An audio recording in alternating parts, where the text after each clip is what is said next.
Okay, so in today's video, we're going to have a look at the cosine rule.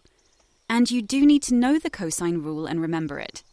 It says here, a hole on a golf course is 300 meters from the tee. A golfer hits the ball a distance of 190 meters, but the direction is 15 degrees off course. How far from the hole is the ball?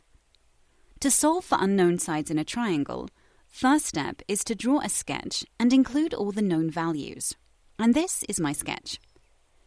Second, decide which trigonometric rule to use and substitute values.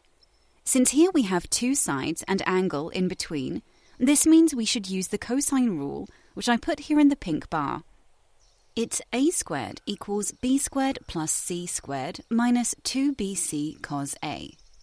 And it is better to label your sketch to make it easy to substitute values in the formula. We can see here that the unknown side is the one on the opposite side of the given angle.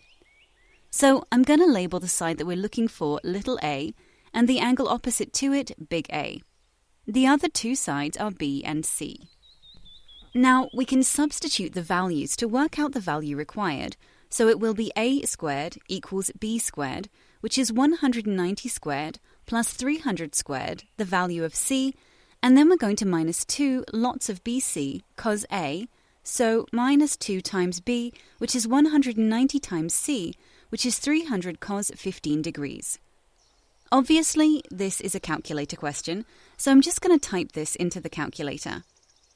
Don't forget that when we work out the value required, we need to consider using Bidmus rule in our calculation. So we need to do brackets, indices, division, multiplication, then addition, subtraction, in order to get the right answer.